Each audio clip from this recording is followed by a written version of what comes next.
Hello and welcome to Compliance 101. This is one of the many workshops that we teach. I want to say thank you to everyone that showed up today. Let's go ahead, jump right in. So the points of interest, what we do. We review bidders' proposer compliance plans. We monitor MW and DBE commitments. We monitor equal employment opportunity, minority and female commitments. We monitor CRO and local residency requirements. And we handle the contract closeouts. And how do we do it? We use the system called C2, which is a certification and compliance system. We use a system called LCP Tracker, which is a certified payroll processing system. We conduct audits and we conduct site visits. So we're going to jump into the next slide and we talk about the schedules that we use when a bidder submits their bid. So the first type of schedule that we have is a Schedule B. A Schedule B is where an MW or DBE affidavit of a joint venture. So basically it's when two companies decide to work together on a project, so they have to fill out what's called a Schedule B, and we'll hopefully get into detail a little bit about what a Schedule B is in a little bit. The next schedule is a Schedule C. It's basically the letter of intent. So the Schedule C is sort of like a contract between the subcontractor and the prime contractor. And then the next type of schedule is a Schedule D, which the Schedule D is a compliance plan for the MW-DBE participation. It's sort of like a contract between the prime contractor and the city of Chicago. And lastly, we have a Schedule H, which is documentation of good faith efforts. Now, Schedule H is only used when a bidder decides that they cannot meet the goals that are associated with the contract that is put out there for bid.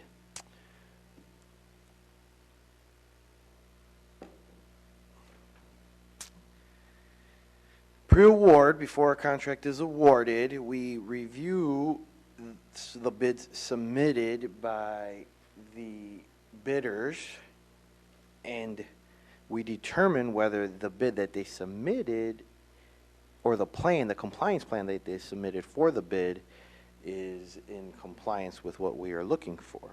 So the proper compliance plan submittal is MW, DBE compliance plan, a Schedule D, which I mentioned, which is sort of like a contract between the prime contractor and the city of Chicago.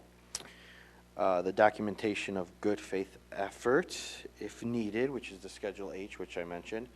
And then full or partial waiver of contract goals, which again is the Schedule H. If they cannot meet the goals that are associated with the bid, then they submit the Schedule H, notifying us that they cannot attain the goals that the project has been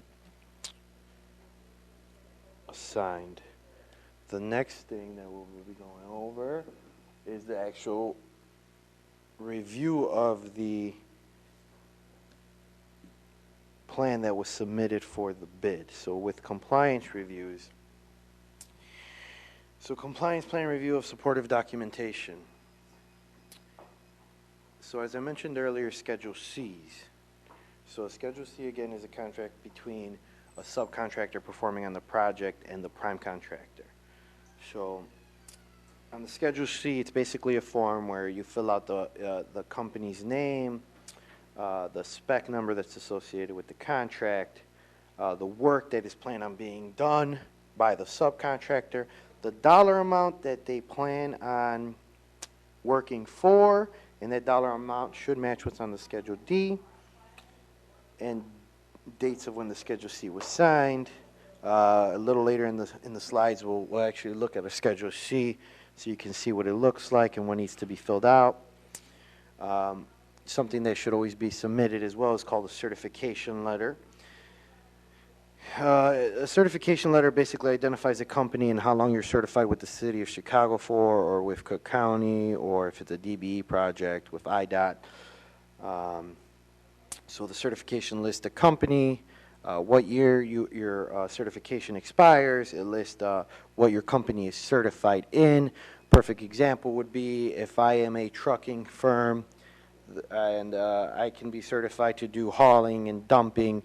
And if I am only a trucking firm, then I obviously cannot be out on a job laying out concrete or asphalt. So we'll just go by the bullet points. Is the firm identified on the Schedule D certified? What areas of specialty, NAICS codes is the firm certified in? Is their certification in line with the work/services outlined on the Schedule C? And lastly, we ask for quotes and proposals. We review quotes and proposals that are submitted with their plan for the bid that they submitted. So we request copies of the proposals, quotes submitted to the prime. We request to see communications or negotiations between the prime and the MWDBE firm, fax, email, phone calls, and we confirm the agreement between the sub and the prime. There's a few common mistakes that we often see on the Schedule Cs that are submitted. Sometimes we see them on the Schedule D.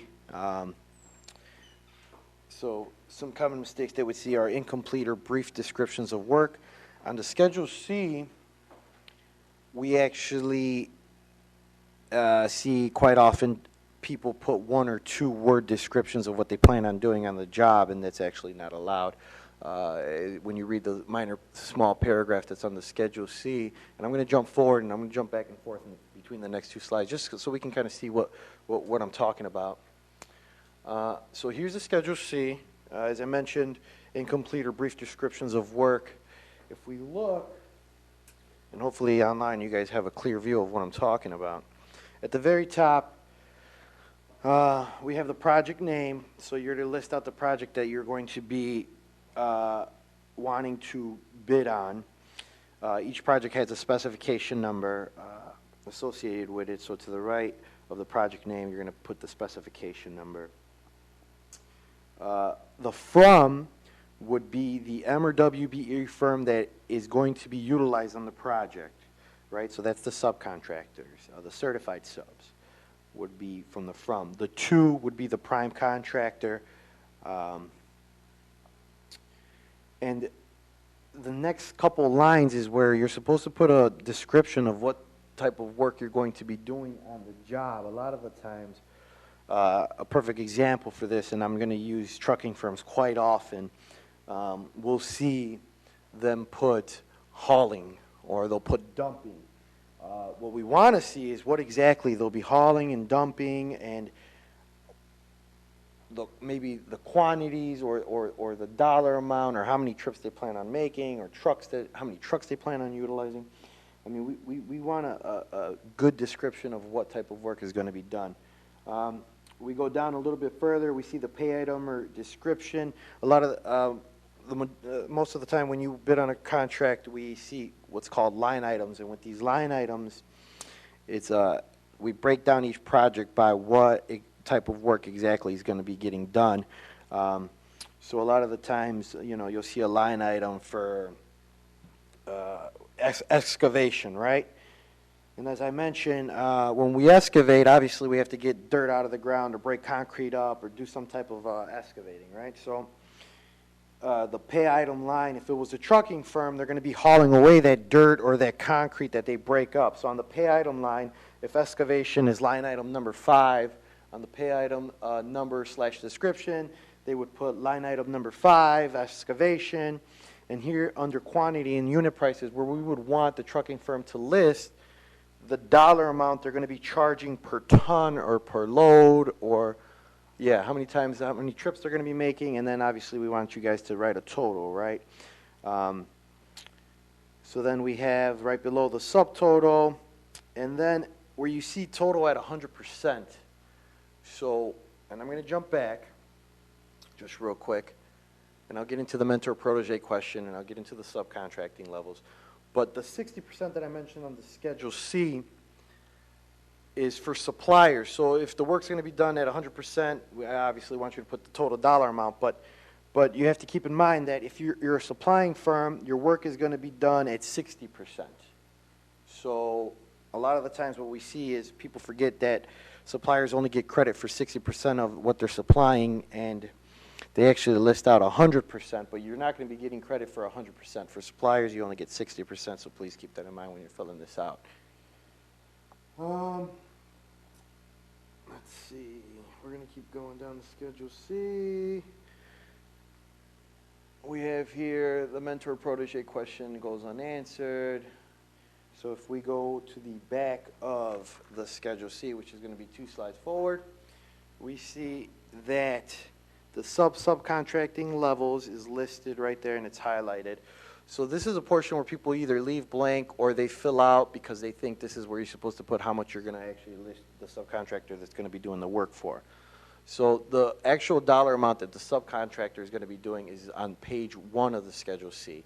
On page 2, the back side of the Schedule C is filled out if the sub that is going to be performing work for you is hiring an additional subcontractor to do work for them. So it can either be a certified or non-certified company.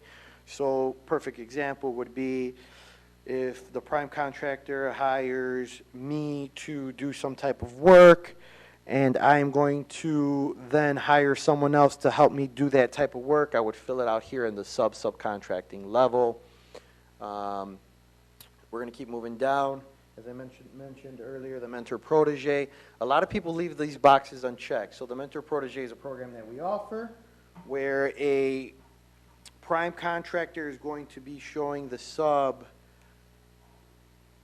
a job that they can be doing. So for example, if a prime contractor knows how to do something that a subcontractor is learning how to do, we would fill this portion out to say, yes, they're going to be helping us and teaching us something new, or no, we're just performing this work as a subcontractor, and we're not going to join into this mentor-protege program. And in the mentor-protege program, we'll get into it either maybe during this slide or in a future class. So please remember to fill this out entirely when you are submitting a plan to bid on a project. We're going to keep going, and we're going to move into commercially useful function. So a commercially useful function is the contractor has to be able to perform, manage, and supervise the work with its own resources and equipment and workers and staff, I guess I should say.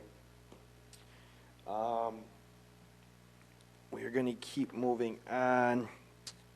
So a commercially useful function, basically, you have to be able to provide the working staff to do the work. You have to have your own equipment to do the work. You have to be able to have your own managers and supervisors out there watching the work that is being done. You cannot borrow equipment. For a perfect example, and I don't want to say that we see this a lot, but we see it once in a great while where our gentlemen go out on site visits, and I'll get into site visits a little later during this class. During this workshop, I guess I should say, where the gentlemen will go out there and they'll see a subcontractor utilizing the prime's equipment. That would be a cuff issue because you are supposed to be able to have your own equipment to do the work that's needed to be done. Let's see, what else? Or another thing that we might be able to see out while we're out there is a subcontractor doesn't have the staff or the workers to do the work. If it's a large amount of work and they'll borrow workers from another firm, then that would be a cost issue because they're not doing the work with their own people. We're going to move forward away from commercially useful function and go to counting participation. So in order to get, so as I mentioned earlier, area specialty NAICS code is what a company is certified in. So a firm gets certified to do, as I mentioned earlier, trucking is the perfect example. So, and I'm going to mention trucking again a lot, just so you guys know. So a trucking firm obviously would get certified into hauling or dumping. That's primarily their area of specialty. So your NAICS code would be, and I don't have any NAICS codes in front of me. I wish I did. You know, there's a special NAICS code for hauling and dumping. So when you get your certification, if you're a trucking firm, it would say your firm can only do hauling and dumping, and you wouldn't be able to do any other type of work. So if you are on a job and you are certified to do trucking and you are doing asphalt paving, then that would be an issue because you are not certified to do the work. Now, we're not saying that your company can't do the work. You may very well be able to do asphalt paving if you are a trucking firm, but you will not get credit for doing the asphalt paving because you are not certified with the City of Chicago to do that type of work. So we wouldn't acknowledge it as a certification that you have. Let's move on. As I mentioned earlier, if you're a supplier, you only get 60% credit. If you're a manufacturer, you get 100% credit. Let's go to the next slide. Post-award requirements / contract monitoring. So once a contract gets awarded, what we do is we monitor the life of the contract. So from beginning to the end. So in actuality, the contract, we review it before it's actually awarded to the bidder. As I mentioned earlier, we look over the Schedule Cs, the Schedule Ds, we make sure everything's intact. We say everybody that's performing on the project can do what they are certified to do. The contract gets awarded, then the next step is we have what's called a pre-construction meeting. The prime attends this meeting, the user department, DPS, the Department of Procurement Services, which is us, we attend this meeting, and a few other people, depending on what type of project it is. We go over what the project requirements are, what the goals are. So we have different type of goals. We have DBE goals, MBE goals, WBE goals, EEO, which is Equal Employment Opportunity. We have, I thought I'm having a little bit, local resident requirement goal. It really all depends what type of project it is.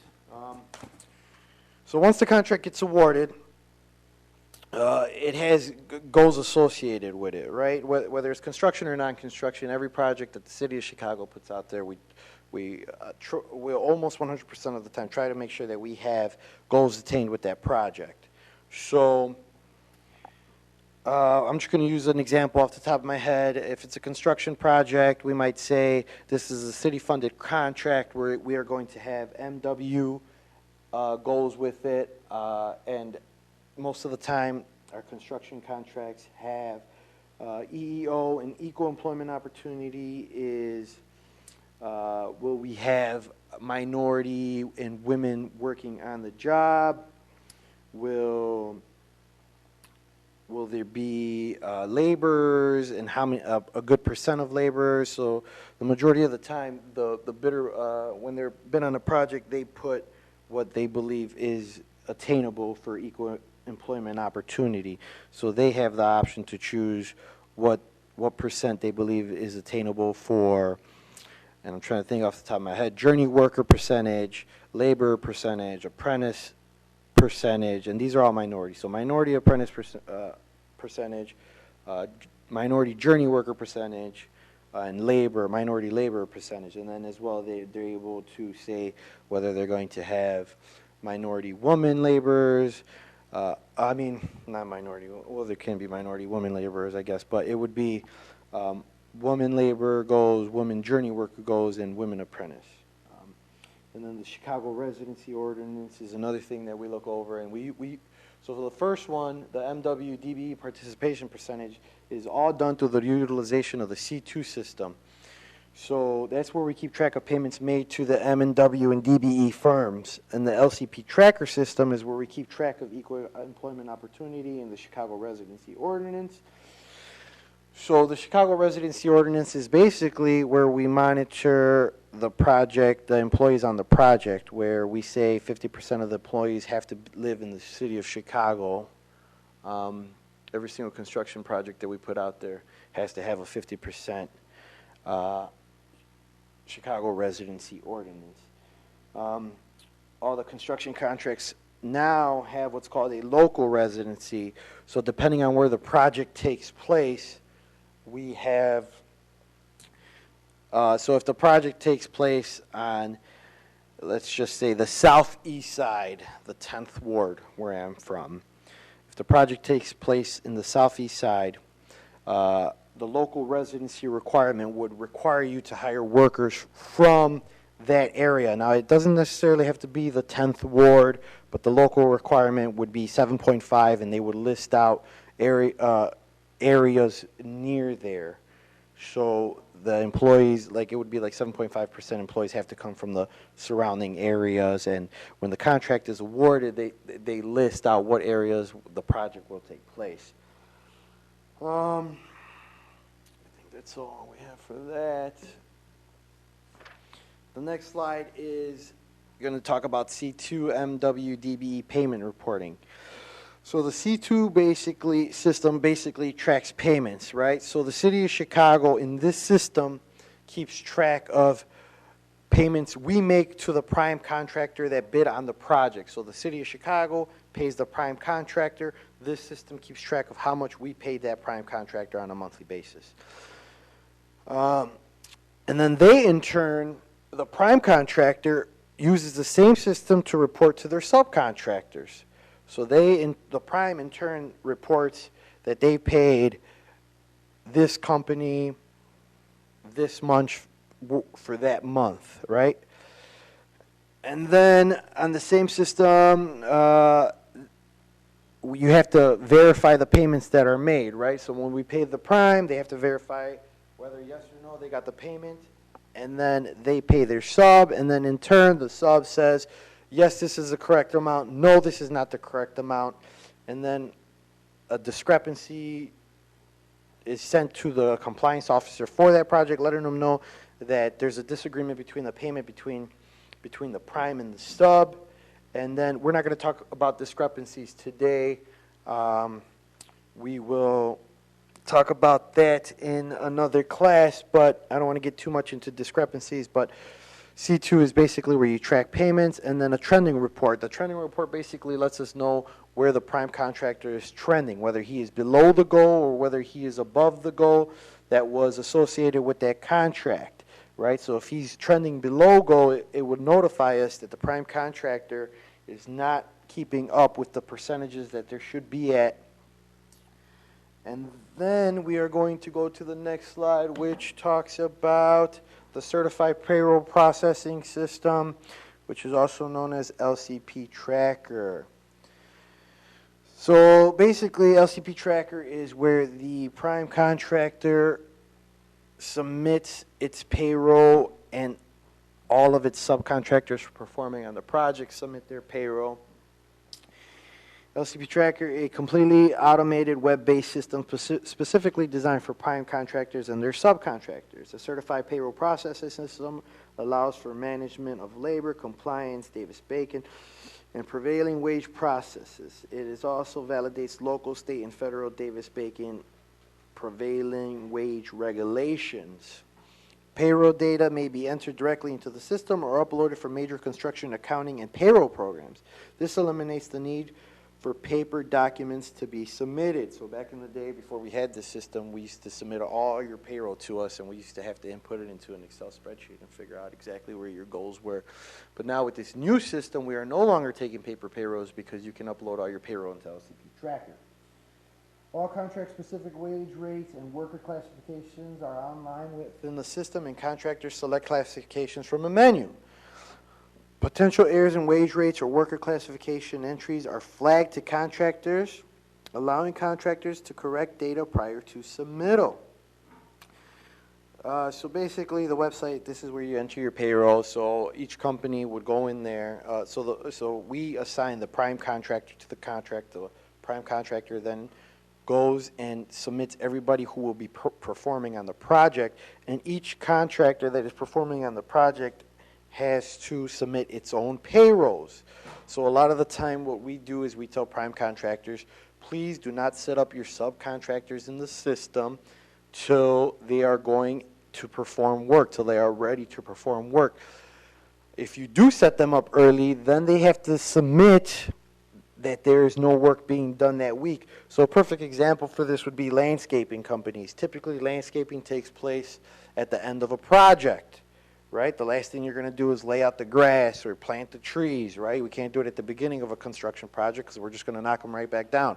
So landscaping would typically happen at the end of the project. So to avoid having us send you emails notifying you that your payrolls are late, all you have to do is wait till the very end of the project to add them so they can start entering their payroll. The next slide, we are going to talk about the field analysts. These are the gentlemen that go out into the job sites and they visit the job sites and they try to see any discrepancies that they feel might be a discrepancy. For example, as we talked about earlier, a cuff review, right? Where a subcontractor feels like they don't have the proper workforce to do the job, so they hire workers from other companies. That's part of a cuff review. So the gentlemen go out there, and what these guys do from a compliance standpoint, an extension of compliance officers' role with the focus on conducting site visits to physically observe and collect data on MW firms to ensure the commercially useful function is being performed. So I guess we can go back and forth within the two slides because they talk a little bit about what they do, but we'll just read what they do for the certification standpoint, these field analysts. So what they do is they go to these businesses. When a business is trying to get certified, you'll have one of these gentlemen visit you. These field analysts, they'll come out and they'll visit you to see if what you're trying to get certified in is actually something that you can do. I'm going to refer to trucking again, for example. If you say you are a trucking firm and we go out to visit your business and we don't see any trucks at your business, then that's kind of a red flag, right? You're a trucking firm and you don't own any trucks. You won't be able to get certified in trucking if you don't own any trucks and you're trying to become certified in trucking. That's what the gentlemen do from a certification standpoint. They go out there and they check to see that you can actually perform the work that you're trying to get certified in. So if I say I'm going to be laying pavement and I want to get certified in laying pavement, but I have never or no knowledge as to how to lay down pavement or asphalt, then I'm going to get denied. So I'll read what the slide says. It says, interview business owners seeking certification with the City of Chicago. Evaluate the firm, their viability, facilities, and industry knowledge for certification. So that is what the field analysts do, and we're going to jump into the actual site visits. So when the gentlemen go out there, these field analysts, they do a tally of workers on site by gender, race, and trade. So the gentlemen go out there and they basically see how many women are on the job, how many men are on the job, what race are they, and what trade they are in. They identify geographical area where work is being performed. So they basically go out there and see where the work is being done, and they identify contractors. So, and then something else that they do is they do employee interviews. We ask you guys that you make sure that the gentlemen working on the job sites have proper identification. We verify information provided on the inspection report, confirm name, address, trade, wages of the employer. Basically, we just go out there and we make sure that everyone, so these gentlemen go out there and they take down the information of the employees, they bring it back to us, and we look in the LCP Tracker system to make sure that information is correct. We want to make sure that John Doe is not saying he lives on, I'm going to make up an address here, 111 State Street, and and then when we go back to the office and we see that John Doe actually lives in 222 State Street, but in Indiana, then that's kind of a red flag, right? We say, well, his license said one thing, you're reporting him something else in the system. It's a little bit of an issue, right? And that would fall back under the local residency requirement, right? Because you may be saying this guy lives in Chicago to try and get credit for the Chicago residency ordinance, but his license says he lives in Indiana. So yeah, that's what some of the things the guys do. As mentioned earlier, they do the commercial useful function review. They review certified firms' work, the equipment used. They manage and supervise employees working within the designated scope of work. And then lastly, they go out there and they make sure that that everyone out there has job board the job board on site. So the job board should say state and federal equal opportunity laws, employee rights / Davis-Bacon, OSHA posters. Are the posters visible? As I said a little while ago, the posters should always be visible for your employees to see while they're working on the job sites. Next, we're going to go over the contract closeout overview. So basically, the user department, when they want the contract to be closed, when the contract is all done and finished, the user department sends us what's called final quantities. It's basically a total dollar amount of what was done on the project and how much everything cost. And then the next thing that they send us is what's called partial or final waivers. Waivers are what the subs submit to the prime contractor for the work that they have done. Partial waivers are given when some of the work is completed. A final waiver is given when all the work is completed and done.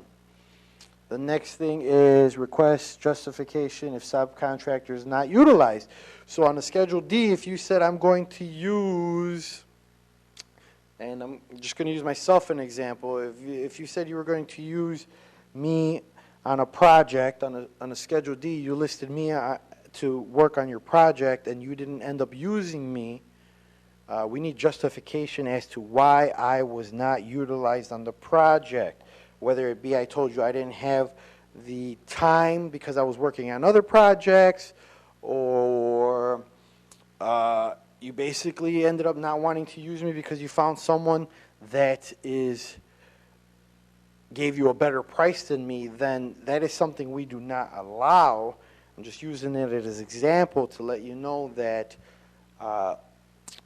we request a justification if subcontractors are not utilized. So basically we just say, why didn't you use this company if they were listed on, and you have to have an extremely great reason for why. Review payroll summaries. Again, we use the LCP Tracker system, and this LCP Tracker system is able to process reports for us that keep track of the EEO, CRO, and the local residency requirement that's associated with each contract. So the system is actually very, very, what's the word I'm looking for here? The system is very, it can give us a wide spread of information. Let's just say that.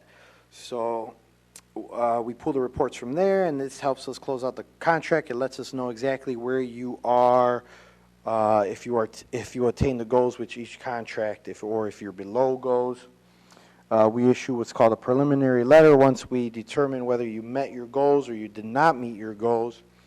If you met your goals, we issue what's called a final letter. And we submit an IOC to the user department, basically letting them know that you met your goals or you did not meet your goals. But if you did not meet your goals and we issue you a preliminary letter letting you know that you did not meet your goals, we give you the opportunity to submit what's called good faith efforts, and you let us know why you did not attain the goals that were associated with that project. We review your good faith efforts and we say, yes, this makes sense, or no, it does not make sense, and then we issue what's called a final letter, and then we close out the project. And that's it for today. These are our various training, outreach, communications. You can follow us on Facebook, Twitter, YouTube, or cityofchicago.org/DPS. If you feel free to come down here and visit us anytime you may have questions. Are there any questions from anybody that's here today? No, we do not have any questions. I would just like to say thank you for attending, and we will catch you guys for the next workshop. Thank you. Bye-bye.